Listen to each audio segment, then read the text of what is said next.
네, 오늘은 주여 우리를 구원하소서라는 제목의 말씀을 우리가 함께 나누려고 합니다. 네, 오늘은 종려주일이면서 고난주일입니다. 그래서 오늘부터 이제 앞으로 일주일간은 우리가 예수님의 공생의 마지막을 묵상하면서 고난주간으로 이렇게 경건하게 지키게 되어집니다. 마가복음 11장에서 15장까지 말씀에는 이 예수님의 공생의 마지막 일주일, 즉 성고난 주간에 일어난 일들의 사건들을 이렇게 기록해 놓았는데요. 오늘 본문 말씀은 그 시작 부분에 해당하는 것입니다. 그래서 그 의미가 있다고 하겠습니다. 이맘때쯤 되면 항상 자주 이렇게 언급되는 말씀이기도 하죠. 그동안 예수님은 메시아로서 자신의 신분을 이렇게 공개적으로 드러내지 않으시고 사역을 하셨어요. 그렇지만 이제 하나님의 구속사적인 사명을 자기가 이루어야 할 때가 임박한 것을 아시고 오늘 예루살렘 입성을 통해서 공개적으로 메시아로서의 자신의 정체성을 밝히 드러내고 있는 것입니다.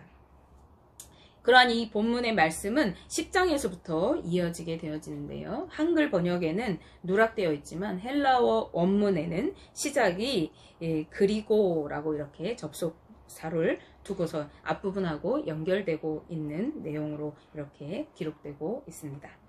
그리고 본문의 바로 앞부분에는 어떤 사건이 나오느냐 하면은 맹인 바디메오가 눈을 뜨는 그러한 사건이 등장하게 되어져요. 바디메오가 눈을 떠서 보게 된 이 사건은 지난번에 설교 말씀도 우리가 나누었지만 여러 가지 의미가 있는 사건이죠. 그렇지만 특히 오늘의 사건에 앞서서 예수님이 누구신지 이렇게 밝히고 있는 그러한 의미가 있는 또 사건이기도 합니다. 그동안 예수님께서 행하셨던 많은 이적 그리고 많은 그러한 표적들을 통해서 계시를 통해서 예수님이 하나님 되심을 이렇게 드러내 보이셨잖아요. 그럼에도 불구하고 이스라엘 백성들은 물론이고 가까이에서 예수님을 따르던 제자들조차도 예수님이 누구신지 정확하게 예수님에 대해서 인지하지 못하고 있었습니다. 백성 중에 어떤 사람들은 세례 요한이 죽었는데 다시 살아서 돌아왔다라고 이렇게 생각하는 사람들이 있었고 또 엘리야나 선지자 중에 한 사람이다. 이 시대에 엘리야나 선지자가 나타났다라고 여기는 그러한 사람들도 있었습니다. 또 그 중에는 물론 좀 이 종교를 개혁하려고 하는 개혁자나 아니면 반란을 일으키려고 하는 반란을 가진 반란자라고 여기는 사람들도 물론 있었을 것입니다. 그런가 하면은 누가복음 8장 29절에서 베드로가 주는 그리스도이십니다 라고 고백하기 이전까지는 제자들조차도 예수님에 대해서 주님이라는 칭호 외에 이렇다 할 언급을 하지 않고 있어서 오늘날 성경을 읽는 많은 성도님들에게 그들이 너무 무지하고 또 무능하게 비춰질 정도로 그들은 예수님에 대해서 잘 알지 못했습니다. 이것은 무엇을 의미하고 있는 것일까요? 우리가 인간적인 잘못된 선입견과 편견을 가진 눈으로 바라볼 때 우리는 주님에 대해서 제대로 볼 수 없고 알아볼 수가 없음을 이야기하고 있는 것입니다. 하나님과 그분의 섭리는요, 우리 인간적인 어떤 이성으로나 지식적인 것으로 다 이해할 수가 없는 것입니다. 그래서 우리는 하나님께서 또 주님께서 계시해 주시는 만큼 주님께서 우리에게 보여주시는 만큼만 그분에 대해서 우리가 알아갈 뿐인 것입니다. 그런데 10장 말씀에서 맹인 바디메오를 통해서 예수님을 다윗의 자손이라고 선포하고 있어요. 이 바디메오가 예수님을 부를 때에 다윗의 자손 예수여 날 불쌍히 여기소서 이렇게 하면서 눈을 고쳐주시기를 간구하는 장면이 나와요. 그 이전에 누구도 예수님을 향해서 다윗의 자손이여 라고 선포한 일이 없어요. 이것은 이 다윗의 자손이라고 선포한 이것은 이 오기로 약속된 다윗의 혈통에서 날 메시아라고 그분을 인정하는 그러한 말이 되겠습니다. 그리고 예수님은 이 칭호의 권세를 입어서 이제 거룩한 성 그리고 왕의 대로였던 예루살렘을 향해서 이제 행진해서 올라가시는 것이죠. 그래서 이 메시아로서 예수님이 그 행진하는 그 행렬은 승리의 왕의 행진곡과 같은 그러한 의미를 담고 있습니다. 이것은 예수님 자신이 다윗의 자손이면서 온 세상을 구원할 왕으로 이 땅에 오셨음을 이제야 드러내고 있는 사건인과 동시에 그동안 이 세상을 장악하고 있던 이 유다와 예루살렘 백성들을 죄와 사망의 권세로 다스리면서 그 세상 가운데 왕노릇하고 있던 사단에게 이제 너의 시대는 끝났다라고 이렇게 선포하는 선전포고와 같은 그런 사건인 거예요. 그런데 예수님께서는 예루살렘으로 행진해 가실 때에 위용 있는 말을 타지 않으시고 제자들을 시켜서 누구도 타보지 않은 나귀 중에서도 새끼 나귀를 끌고 오라고 하셔서 그 위에 오르셨습니다. 이와 같은 행동은 구약에 예언된 말씀을 성취하시기 위한, 그 말씀이 이루어졌음을 드러내시기 위한 그런 행동이었는데요. 우리가 잘 알고 있듯이 스가랴 9장 9절 말씀을 우리가 함께 보실게요. 시온에 따라 크게 기뻐할지어다. 예루살렘에 따라 즐거이 부를지어다. 보라, 내 왕이 내게 임하시나니 그는 공의로우시며 구원을 베푸시며 겸손하여서 나귀를 타시나니 나귀의 작은 것 곧 나귀 새끼니라 라고 말씀하십니다. 아멘. 네, 예수님은요, 이 말씀을 이루시려고 이렇게 나귀 새끼를 타셨대요. 그런데 예수님이 이렇게 나귀 새끼를 타신 것이 이 스가랴 말씀 중에서 나귀 새끼를 타실 것이다 라고 하는 그 구절만을 이루시기 위해서 그렇게 하신 것이 아니라는 사실을 우리가 알아야 돼요. 그 나귀에 오르신 분이 누구인가까지를 나타내고 드러내시기 위한 행위였던 것입니다. 그분은 어떤 분이죠? 그분은 공의로우시며 구원을 베푸실 뿐만 아니라 겸손하신 분이십니다. 이 예수님은 죄에 대하여 공의롭게 심판하시는 심판주이시고 또 죄와 사망의 권세에서 우리를 구원해내시는 구원자 되시는 분이십니다. 그래서 우리의 모든 죄를 담당하시고 대가를 지불하여서 우리를 죄에서 건져 구원해내셨습니다. 그리고 그분은 겸손하셔서 구원을 이루시기 위해 겸손한 모습으로 이 땅에 오셔서 죽기까지 복종하심으로 그분의 생명을 내어주심으로 우리를 구원하신 분입니다. 그러한 그분의 속성을 드러내시기 위해서 이제 작은 나귀 새끼를 타고 왕의 행렬을 행하신 것입니다. 그러나 제자들과 주님을 따르는 무리들은요, 그 의미를 다 이해하지 못했습니다. 그들은 예수님을 영웅적인 왕으로만 대우하였습니다. 그렇기 때문에 예수님을 지금 따르고 있는 이 예루살렘에 이른 무리들은요, 자신의 겉옷을 벗어서 길에 펴서 카펫을 깔아드립니다. 그리고 또 다른 이들은요, 나뭇가지를, 종려나무 가지라고 이제 복음서들을 종합해 보면은 종려나무 가지를 베어가지고 또 길에 이렇게 펴고 또 그걸 흔들기도 하면서 예수님을 연호하였습니다. 이 종려나무 가지는 왕이 행렬에서 승리를 나타낼 때 그 승리를 맞아들이는, 승리한 그 왕의 행렬을 맞아들일 때 이렇게 흔들었던 가지라고 하죠. 그래서 이 이스라엘 백성들은요, 이제 이 예수님이 승리의 왕으로 자신들에게 오시는 것을 기뻐하면서 막 옷을 벗어서 카펫을 깔아드리면서 나뭇가지를 길에 펴면서 예수님이 오시는 것을 영접했습니다. 마가복음 11장 9절에서 10절 말씀에 앞에서 가고 뒤에서 따르는 자들이 소리 지르되 호산나 찬송하리로다 주의 이름으로 오시는 이여 찬송하리로다 오늘 우리 조상 다윗의 나라여 가장 높은 곳에서 호산나 하더라. 아멘. 그들은요 막 이렇게 옷을 깔고 종려나무를 깔고 흔들면서 호산나 다윗의 자손이여 호산나 오는 우리 조상 다윗의 나라여 하면서 막 찬송을 불렀다는 거죠. 그들은 예수님을 자신들이 간절히 기다리고 또 바라던 그 메시아로 여겼던 것이 분명합니다. 그들이 기다리던 메시아는 어떤 메시아였을까요? 우선 이 본문에서 오시는 이여라고 하는데 이 오시는 이라고 하는 표현은요, 구약에서 오리라고 예언된 그 메시아를 가리키는 말이라고 그래요. 그래서 말씀에 예언된 대로 오신 메시아여 라는 말이에요. 그래서 이것은 유대인들의 엄격한 호칭이라고 합니다. 그런가 하면은 오는 우리 조상 다윗의 나라여 라고 하는데 이 오는 우리 조상 다윗의 나라라는 말도 오시는 그 메시아가 다스리는 나라를 나타내는 말이에요.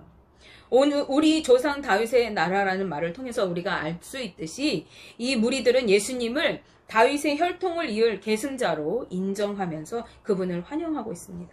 즉 이들은 정치적인 메시아로서 예수님을 기다리던 그 우리를 구원할 그 막강한 힘을 가진 메시아로 환영하고 있는 것이에요.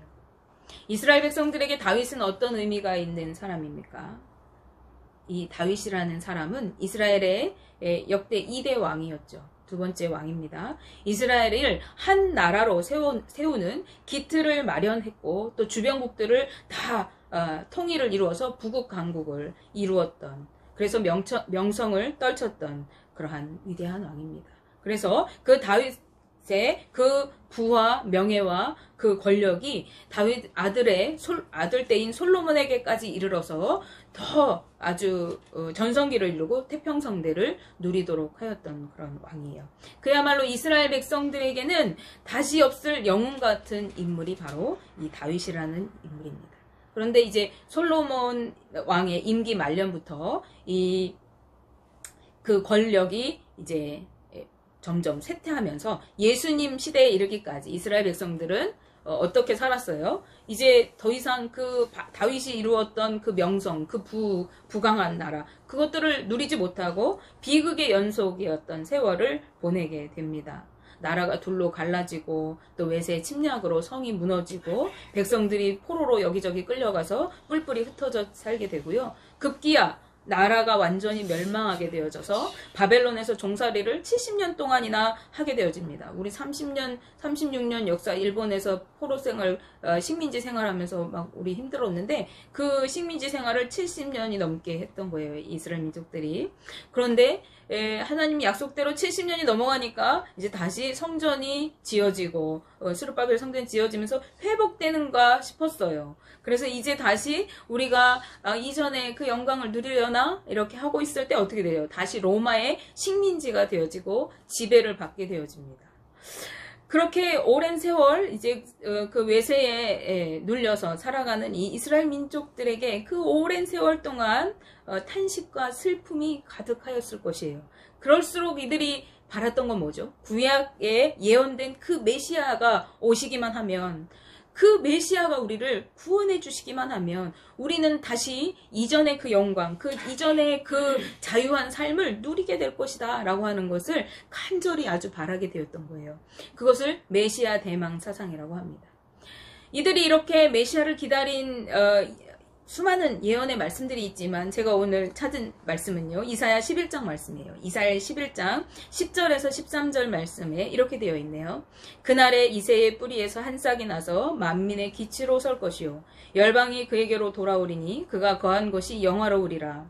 그날에 주께서 다시 그의 손을 펴사 그의 남은 백성을 아스루와 애굽과 바드로스와 구스와 엘람과 시날과 하맛과 바다 섬들에서 돌아오게 하실 것이라. 여호와께서 열방을 향하여 기치를 세우시고 이스라엘의 쫓긴 자들을 모으시며 땅 사방에서 유다의 흩어진 자들을 모으시리니 에브라임의 질투는 없어지고 유다를 괴롭게 하던 자들은 끊어지며 에브라임은 유다를 질투하지 아니하며 유다는 에브라임을 괴롭게 하지 아니할 것이요. 이 얼마나 막 가슴이 벅차는 이야기예요. 다윗의 뿌리에서, 이새의 뿌리에서 한 싹이 나와서 만민의 기치로 우뚝 서게 될 것이고, 그때 하나님이 흩어져 있던 이스라엘 민족들을 다 모으실 것이고, 이제 그들을 괴롭게 하던 사방을 다 물리치실 거라고 이렇게 얘기하시는 거죠. 이 말씀이 지금 포로 생활 중에 막 슬프고 서러운 삶을 살아가고 있는 이스라엘 민족들에게 얼마나 이 메시아를 기다리게 했겠어요. 그래서 이 사람들이 이 소망적인 메시아가 오시기만을 간절히 바랐던 것이죠. 이스라엘 민족들이 이 약속하신 메시아가 나타나기만 하면 이 힘든 생활에서 이제 더 이상 힘들지 않고 벗어날 수 있을 것이라고, 그래서 우리는 그때까지 조금만 더 기다리자고, 조금만 더 참아보자고 이렇게 서로를 다독이면서 다윗과 같이 위대한 왕이 다시 한번 자신들에게서 일어나고 자신들을 구해낼 수 있기를, 이스라엘을 해방시켜서 부강한 나라로 다시 세워줄 그날이 오기를 간절히 뭐라고 바랐던 것입니다. 그리고 지금 자신들의 눈앞에 있는 이 예수님이야말로 자신들이 그렇게 간절히 기다리고 소원하고 있던 정치적인 왕으로서의 메시아가 틀림없다고 여겼던 것이죠. 왜냐하면 이 예수님 어떤 예수님이에요? 병자를 막 고치고 죽은 자도 살리고 막 능력을 행하는 그런 예수님이잖아요. 다윗보다 더 유능한 왕이 될 것이다 라고 하는 그러한 간절한 기대가 있었을 거예요. 그들은 그래서 예수님을 향해서 가장 높은 곳에서 호산나라고 예수님을 향해서 외쳐대고 있습니다.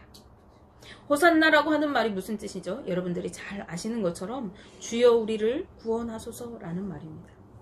그런가 하면은 가장 높은 곳이라고 하는 곳은 어디예요? 하나님께서 계시는 처소를 뜻하는 말이기도 하고요. 또 지극히 높으신 하나님을 직접적으로 지칭하는 말이기도 합니다. 따라서 가장 높은 곳에서 호산나라고 외치는 그들의 이 외침은 가장 높은 곳에 계신 하나님이여 이제 다윗의 왕국을 회복하시어서 우리를 구원하여 주옵소서라고 외치는 그들의 간구인 것입니다. 그러나 이러한 무리들의 외침은요, 예수님의 정체성을 완전히 파악하지 못하고 있었음을 드러내고 있는 것이에요. 앞에서 말씀드렸다시피 이들이 기다린 메시아는 어떤 메시아죠? 정치적으로 자신의 나라를 다시 회복시켜주고 승리의 그날을 안겨줄 메시아에 대한 기대를 가지고 있었습니다. 그런데 메시아에 대한 예언은요, 이러한 승리의 메시아만을 예언하고 있는 것이 아니라 이사야 53장에 보면은 고난의 종으로서 메시아에 대해서 언급하고 있거든요. 그는 우리를 죄를 짊어지고 채찍에 맞고 또 피를 흘리고 죽임을 당하고 그가 찔림은 우리의 허물 때문이요 그가 상함은 우리의 죄악 때문이라. 이렇게 고난의 종에 대한 말씀이 있는데 이러한 말씀은 이들에게 인식되고 있지 않은 모습을 보이고 있어요. 왜냐하면 지금 자신들의 삶이 너무 힘들기 때문에 고난의 종은 쳐다보고 싶지 않아요.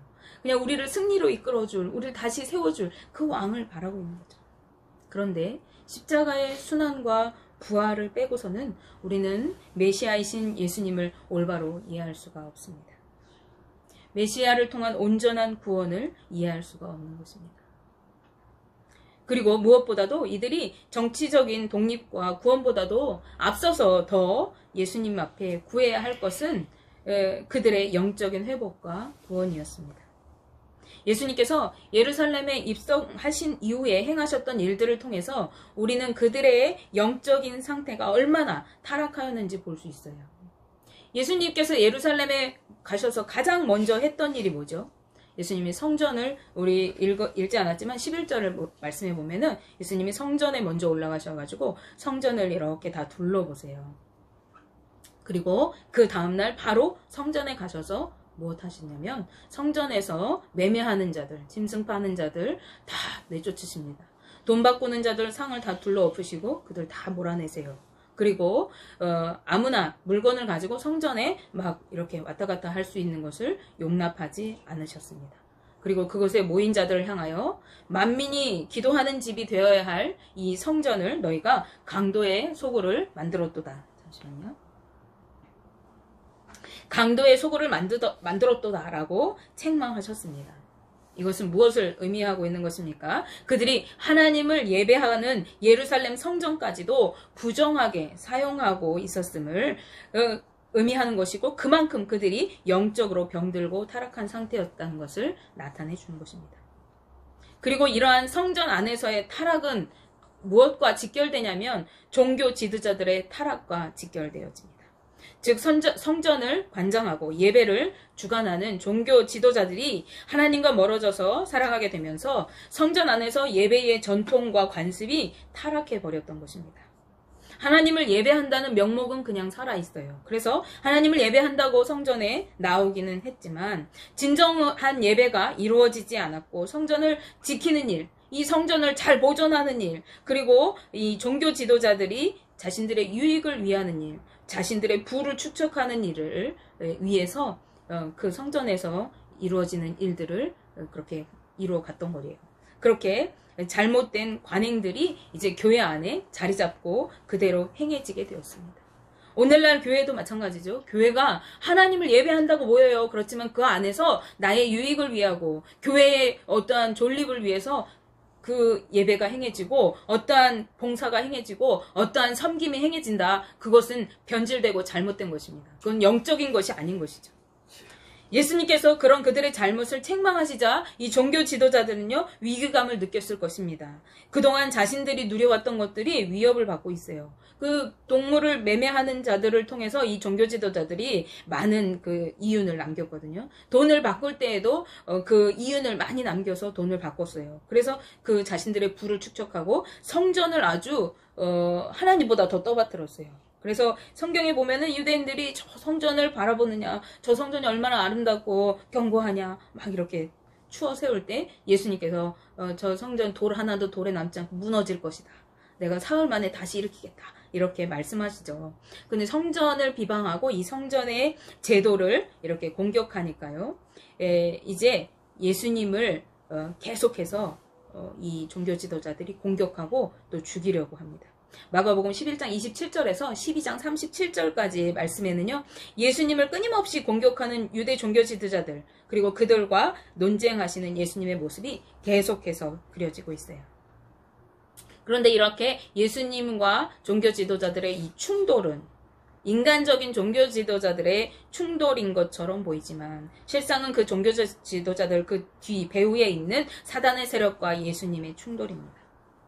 종교 지도자들은 예수님을 제거하고자 하는 악의에서 사로잡혔어요. 그렇기 때문에 그 배후에서 역사하고 있는 그 사단을 알지 못했어요. 그래서 하나님의 아들이시면서 인류를 구원하시기 위해 이 땅에 오신 이 메시아를 끊임없이 대적하였던 것이고, 오늘 이 마가복음 11장 18절 말씀에 보시면은 대제사장들과 서기관들이 듣고 예수를 어떻게 죽일까 하고 꾀하니 이는 무리가 다 그의 교훈을 놀랍게 여김으로 그를 두려워하밀러라 라고 말씀합니다. 사람들이 자신들이 그냥 그렇게 이윤 추구하고 그렇게 옳지 못한 관행들을 막 계속 성전 안에서 행했는데 그냥 이 제사장들이 그렇게 하니까 제사장님들이 종교 지도자들이 그렇게 하니까 그때 이 종교 지도자들이라는 것은 권력이 아주 막강했거든요. 그러니까 그냥 따라갈 수밖에 없는 상황이었는데 그 관행을 하루 아침에 들러 엎으신 거예요, 예수님께서. 그러면서 이것은 다 옳지 못하다. 이거 강도 소굴과 같다라고 얘기하시는 그 예수님의 말씀을 듣자마자 이 백성들이 그 말씀을 놀랍게 여기서 우리는 그냥 그런 줄 알았는데 아닌가 보구나. 이렇게 백성들이 깨우쳐지기 시작하고 예수님을 따르는 무리들이 있었잖아요. 그러니까 이 종교 지도자들이 예수님을 두려워하고 위협적으로 느꼈어요. 많은 백성들이 예수님을 따르면서 그 가르침에 놀랍게 여기니까 이미 예수님을 죽이기로 그들은 꾀하였습니다. 그리고 결국 어떻게 했죠? 십자가에 못 박는 일을 저지르게 되었습니다. 자신들을 구원하시기 위해 이 땅에 오신 메시아, 즉 하나님의 아들이신, 인간의 몸을 입고 이 땅에 오신 하나님을 그들이 정죄하고 십자가에 달리게 하였던 것입니다. 이 얼마나 두렵고 또 비참한 일입니까? 하나님을 믿는다고 하는 자들이 하나님이신 예수님을 십자가에 친히 못 박은 것이죠. 성경은 그러한 유대 종교 지도자들을 구속사에서 배제시키고 있습니다.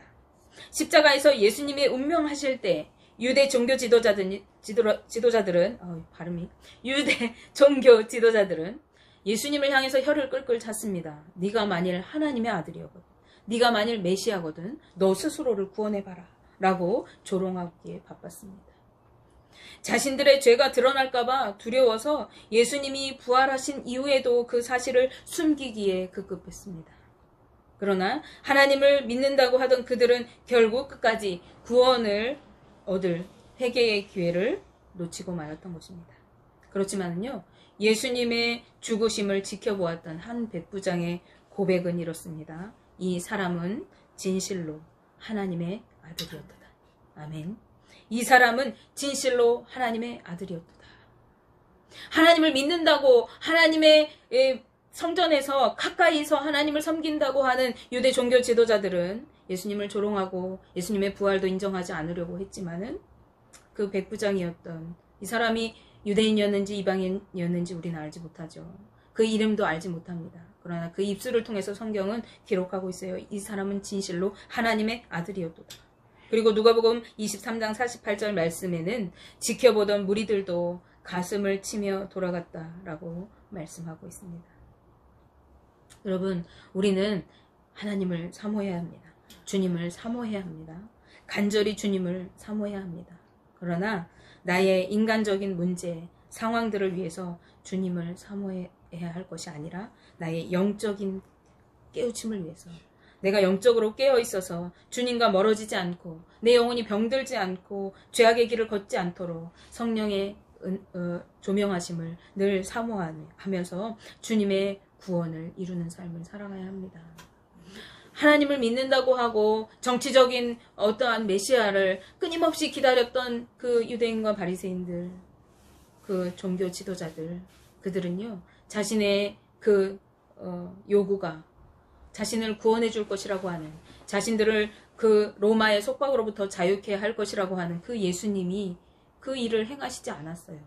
그럴 때에 저 예수는 십자가에 못 박아야 할 중죄인이라고 손가락질하였습니다. 왜요? 내가 이루고자 하는, 내가 얻고자 하는 그것을 예수님으로부터 얻을 수가 없었거든요. 그럼 그들은 구원과 관계없는 삶을 살았습니다.